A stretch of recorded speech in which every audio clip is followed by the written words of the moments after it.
Voyager solo. Je peux comprendre pourquoi ça peut paraître effrayant pour certaines personnes. Car ça signifie de prendre des décisions selon un instinct, le sien.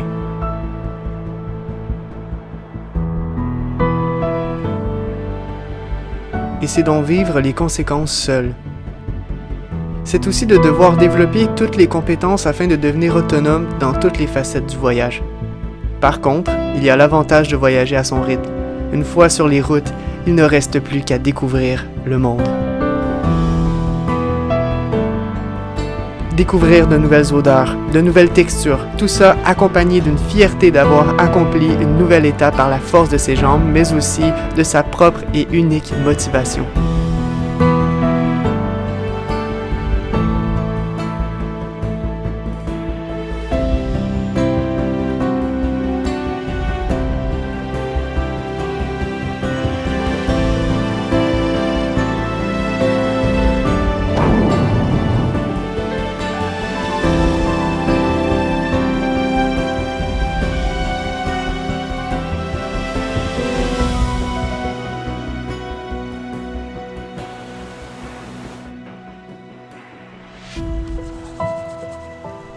C'est aussi d'avoir l'ultime liberté de choisir. Choisir de rester accompagné ou de retrouver la tranquillité de la solitude. Parfois, se retrouver avec soi-même peut être déstabilisant, mais ça fait un grand bien.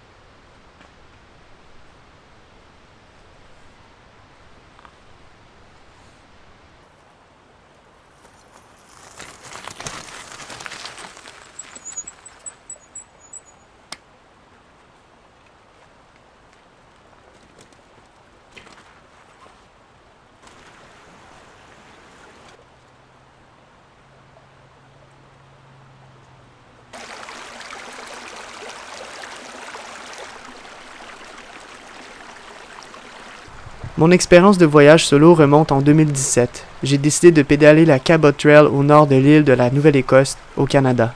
Inconsciemment, je me préparais pour un tour du monde. J'aimais l'expérience de pédaler seul et rien ne m'empêcherait de partir pour de plus grandes ambitions. C'est au sommet d'un col à admirer le soleil plongé dans l'océan que je me suis fait la promesse de réaliser le tour du monde à vélo. Ce voyage me confirmait que je ne dépendais plus de personne pour partir. Alors me voici, 5 ans plus tard, les plans ont changé entre-temps.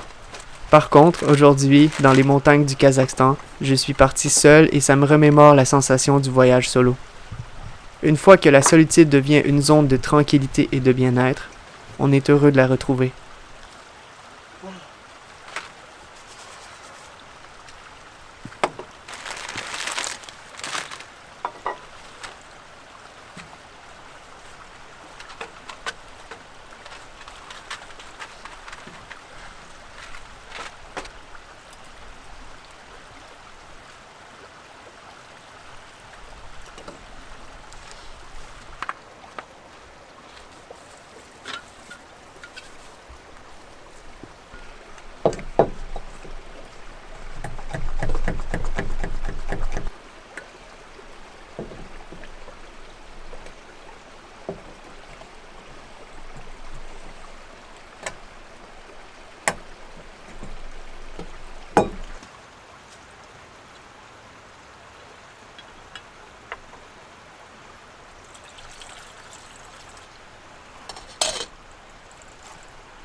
Et l'une des choses que j'apprécie le plus est lorsqu'on se sent prêt à faire de nouvelles rencontres, la communauté de voyageurs n'est jamais très loin. Voyager à vélo, c'est aussi faire des rencontres incroyables avec des gens qui, eux aussi, ont décidé de découvrir le monde. Rapidement, on prend part à une communauté soudée qui comprend exactement notre réalité. La solidarité, la compréhension et l'empathie ajoutent de la richesse à l'expérience. Le fait de partager des moments intenses avec les autres voyageurs amplifie l'impression du temps passé en leur compagnie. Let's go! Une journée peut équivaloir à une semaine dans la vie normale.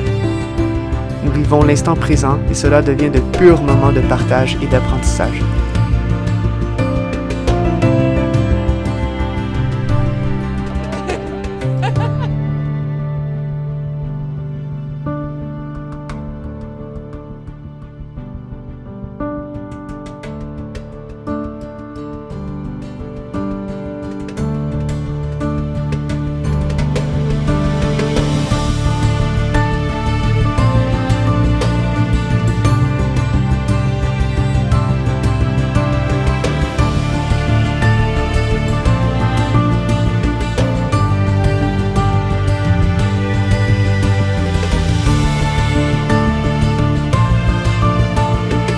De plus, voyager solo multiplie la rencontre avec locaux.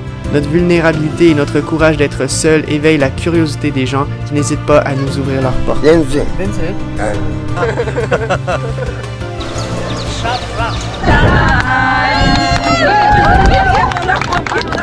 Que ce soit de la pitié, de la compassion ou de la simple générosité, un bon repas maison ou une tasse de thé bien chaude, c'est toujours réconfortant, mais surtout sécurisant.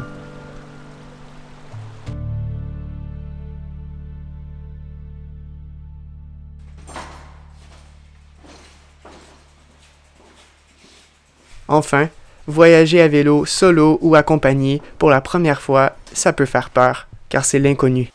Mais une fois qu'on y a goûté, on n'a qu'une seule envie, repartir.